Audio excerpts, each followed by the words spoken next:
Thank you for being here and for trusting me to read for you. I'm going to be reading these 5 cards.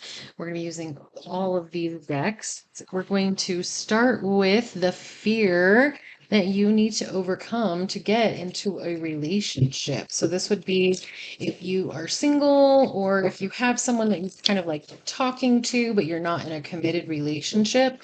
This is the fear that you need to overcome. Make sure you're breathing. Some of you didn't know we were going to start with fears. That'll open us up to be able to shift things. Don't worry, I'll help you with it. Okay. Time to face your fear of not being a success. I feel that you really, these are the energy shifting ones. We'll do those in a second. I feel that you really want things to be just so in your life. I feel that in some ways you control a lot of different things because you're worried that if you don't control it and have like hold on it, that it won't go the way you want it to. So unfortunately, that means that sometimes you don't go for it when you want to try something, and that can be the same thing in relationships. So let's look at for an energy shifting card for you. This one, release. Find leaves on the ground and release them into a body of water. Allow yourself to cry and make a list of things you need to let go. And I feel that that's part of the not being a success. I feel that it puts a lot of stress onto relationships and connections that you want to have because you want to be a really good, whatever label you're putting on it, boyfriend, girlfriend, husband, wife, partner, mistress, whatever you want to put on it. You want to be successful at that so much that you're not even really communicating with the other person as to what that relationship would look like. What do they want? You haven't really had that conversation with them. I feel that you're wanting and trying to have a like successful relationship. I feel as though that sometimes you don't actually know what that success is. So, is success putting dinner on the table every night? Is success being a certain weight? Is success, what does it look like? And I feel that some of it is putting so much pressure on you because your success has almost started to transfer into a need for perfectionism. And you can't be perfect in a relationship. No one can be perfect really at anything. We all bring our own difference to the situation. So I don't feel that any of these things that you would do or want or say would be wrong, but because you're like unsure of the things that you think are important, and these may be things that you think are important because of watching other relationships. You may see somebody who you say, oh, that person was really super successful in their relationship, and I want to be just like that relationship. That is something that you need to let go of. And there's parts of it that in relationships you're going to need to let go of. Some of your list that you have for a relationship, some of the things on there are a little bit unrealistic. It may be helpful to take your list and put it into like some kind of chat GPT or something and ask it like, are these things that create a sexual or a successful relationship? Are these things pertinent to how this would go forward and what I need to have in it? So there's some things that you need to let go of because it's actually holding you back because you're worried about not being a success. So you're not even really like trying or going for it or jumping all in. So, making a list of the things you need to let go of is going to allow you to do a deep dive into you. And that will help with your sexuality within the communication of what you want and what you don't want in a sexual relationship. So I feel that you need to, one, ask yourself what a success in a relationship looks like. How do I know that the relationship is successful? And two, making a list of things that you need to let go of. I would make this list pertaining to relationships.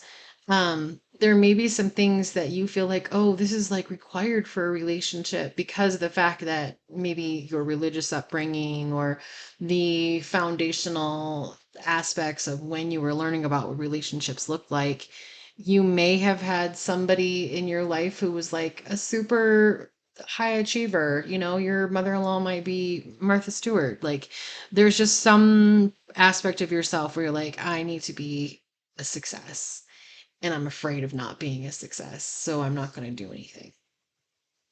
All right, so let's move forward to the sexual aspects of the reading. So the first one, we are going to do a yes or no question. This is going to be on the tarot or the oracles, excuse me, the tarot of everything. This is basically like 4 decks and it can answer yes or no questions. So we're going to do, will you have a one night stand? And then we'll look at the tarot aspect of the sexual connection with the person. Will you have a one night stand?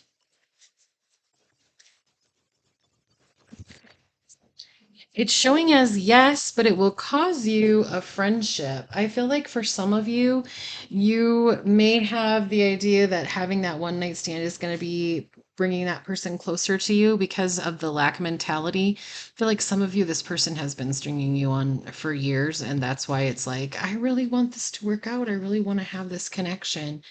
So I do feel that you will have a one night stand. Let's see what signs. We have Libra, and then the initial of this person for this question would be Y. So if you are dealing with a Libra or somebody who has the initial of Y, this is where the one night stand energy is at. All right, and so then before we go into our next part with the sex text, I'm going to pull a positive sex affirmation card. This is to raise your sexual vibration. So as we start with the texts that are going to be coming in from this person, we want to have the highest resonance, the highest vibration available with these sexual activities. So let's pull you a I am open to living a life where I am loved. So I feel like for you, the idea of a one night stand isn't something that you're really looking for. I feel like that came out because of the fact that it's important to know. Also, there's so much purple. So purple might also be your favorite color. I know that seems random, but I always like to find the things that are really standing out. So I feel that we're going to look at some of the sex texts that this person would like send so that you can kind of determine what kind of sexual connection they're looking for. We're actually going to do 6 of these. So for that you stick around. Oh, the cat jumped in the window again. That's his favorite thing to do. All right, so a text that is coming soon flew across the room. You charm me. You are sexy and charming. Put the moves on your person. So I do feel that this person is going to come in for a sexual connection.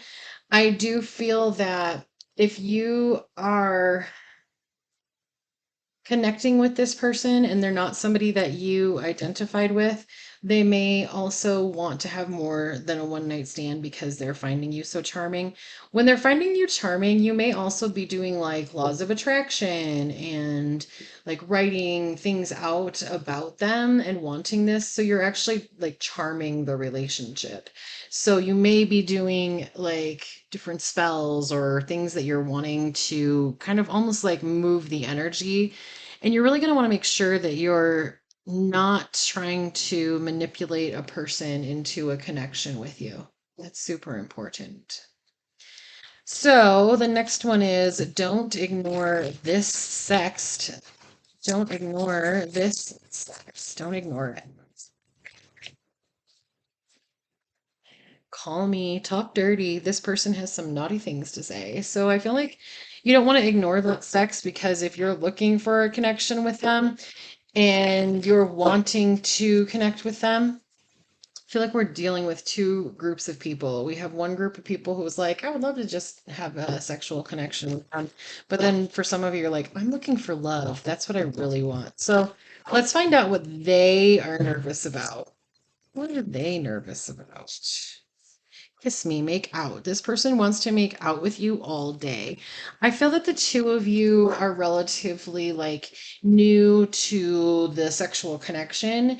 So I feel like you guys would both want to take it slow. I feel that the reason or the possibility of it being a one night stand really come from you being hard on yourself. Really, I mean, I can see you like beating yourself up after this whole connection with this person. Like, I shouldn't have done that. I should have waited. I feel like you have some rules that were given to you around relationships.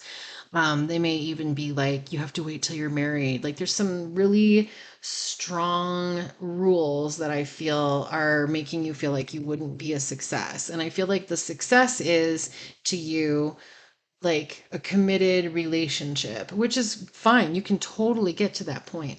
Currently, the way things are going, it's going in the direction of a one night stand.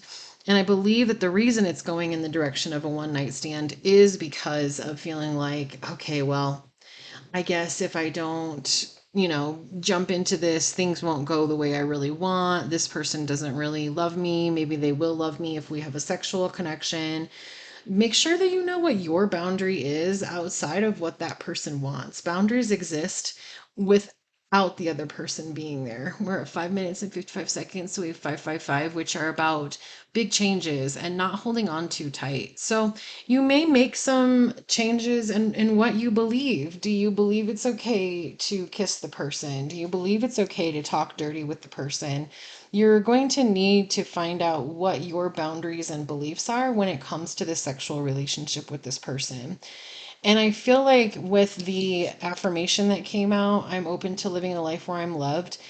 I feel that some of your like lessons or the things you learned from people when you were younger is that the only way that a sexual relationship includes love is if it includes commitment. So you're kind of intertwining marriage with sex. And I feel that that's kind of what's making it difficult for you, is because marriage doesn't necessarily equal love. So I feel like you need to kind of take apart some of your beliefs and just kind of examine them and see what you actually believe as opposed to what you were taught. Okay, so then let's go to the other three here. So we have talk about this, think about this, and you might hear this. So let's see what we have for talk about this. Talk about this is showing as, oh, spank me, naughty. This person has been naughty and wants to be spanked. So I feel like there are some opportunities for you to talk to this person about some things that are outside of your comfort zone, but I feel that it's going to be through text. It's going to be with that space in between. So I feel like this may be a fantasy for the other person. And I feel like being open to talking to them about it could be really fun for you. It could help you learn things that you want or learn how you want to interact as well. So then the next sex tech says, think about this. All right. It says, missionary classic. Your person wants you plain and simple because sometimes vanilla is so delicious. And then rubbing my butt. Rub your person's butt. A butt massage is something they crave. So with the spank me and the rub my butt, I feel like this person is definitely really like booty focused, but I feel like they also like some of the classic, positions and things that can be added into the connection. So I feel like this person is going and does have some like kinky things they like, but I feel like when it comes to like the actual act of sex, they're going to be pretty like vanilla, as they're saying here. So then let's find out. It says you might hear this. Fuck buddy, nothing serious here. This person wants a fuck buddy relationship. Make sure you aren't looking for anything serious. And this is kind of where we talked about this here, but also here. I mean, is this something where you're not going to want to continue with this person? I feel like it's really important to know what you're looking for because that's where, when you are like, I'm looking for love, but I'm afraid I'm not going to be successful finding it, so I'm just going to sign up for whatever comes next. So you might hear this, but that doesn't mean that that's what you have to sign up for. You can communicate with this person what you're looking for. And I feel like for some of you, that's kind of what you're afraid of, is talking about what you really want and exposing the fact that you want love, because that is something that isn't something we, especially when you're like on the dating field or whatever, the dating battlefield, that isn't something that we really often say to each other of like, no, I want romance, I want love, I want, you know, happily ever after. I feel like there's like a middle ground for you where you will find that you can have sexual relationships with people that are successful and happy and loving without any kind of like 100% full time every day, every day, you're my person forever, amen.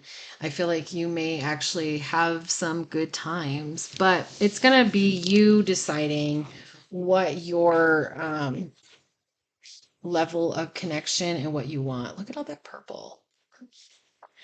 All right, so then I'm going to pull 5 cards that are identifiers. These are from the Oracles of Characteristics, deck 30A, and the Oracles of Characteristics Live Edition, which is 31A. There's a link in my bio where these are available. So let's pull 5 of them so we can kind of see who we're talking about. They love poetry. Oh, they're a dancer. We're looking at a Gemini. The initials of B, V, or L. And the 5th one, they may be, yeah, Gemini twins. They have a lot of Gemini energy. I don't feel like this is a person who's a twin. I feel like this is a person who has Gemini not only in their sun sign, but throughout their chart. All right, well, thank you for trusting me to read for you. All of the decks that I've used are available in the description below. And thank you for trusting me to read for you. And I look forward to reading for you again.